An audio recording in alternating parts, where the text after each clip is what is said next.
Bulchiinsi magaalaa Burraayyuu waancaa hidhaaromsaa guddicha Itoophiyaa torbe tokkoof magaalicha ture bulchiinsa magaalaa Hoolataatiif dabarseera.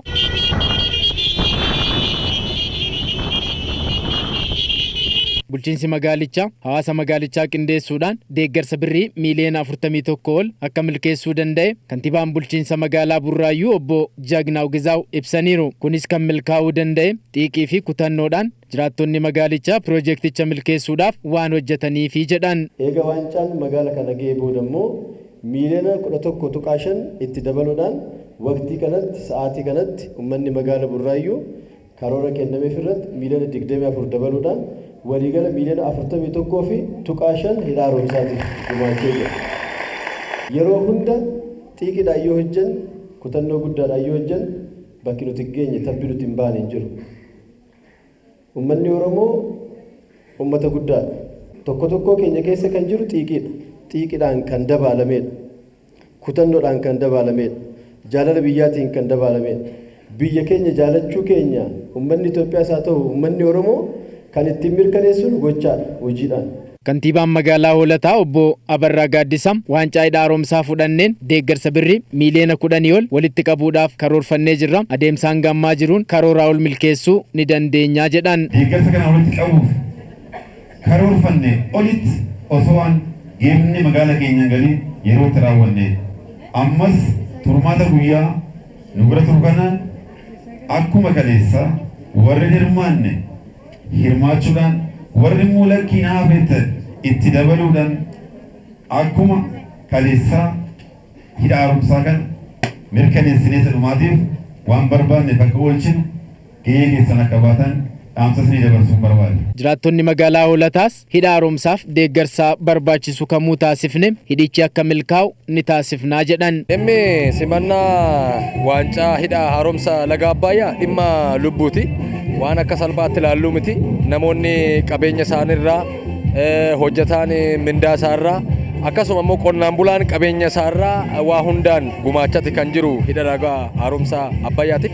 Akkuma bulchiinsa magaalaattis karoora keenya kan qabanneen oliin sochii gurguddaan godhamaa adeemsifamaa kan jirudha. Wanna qabnuun duukaa isaa dhaabbannee wanta nurraa barbaadamu namni namseedhaa kennaa ture laga Abbaay namni iyyooti ofiitu kennaaf ture kana baay'ee na gammachiise wantan qaburraa wantan duubatti deebi'u hin qabu. Qindeessituun mana maree hidhaaromsaa guddicha Itoophiyaa naannoo Oromiyaa Aadde Qoonjiit Baqqalam harka tokkoon diina ofirraa qolachaa harka kaaniin immoo hidhaaromsa guddicha Itoophiyaa ni xumurraa jedhan. Karaa tokkoon waraana amma sadaffaa nutti baname qolachaa karaa biraatiin immoo piroojeektii jalqabne kan xumursiisuun keessattuu gahee guddaa qooda guddaa fudhattan ummanni magaalaa Burraayyuu galanni guddaa isiniif malaa baay'ee galatoomaa isinitti gammannee jira. Akka naannoo Oromiyaatti deeggarsi hidhaaromsa guddicha Itoophiyaadhaaf taasifamaa jiru cimee itti fufuu kan himan hoogganaan biiroo Koomiyuunikeeshinii Oromiyaa obbo Haayiluu Addunyaa akka naannichaatti hanga ammaa birriin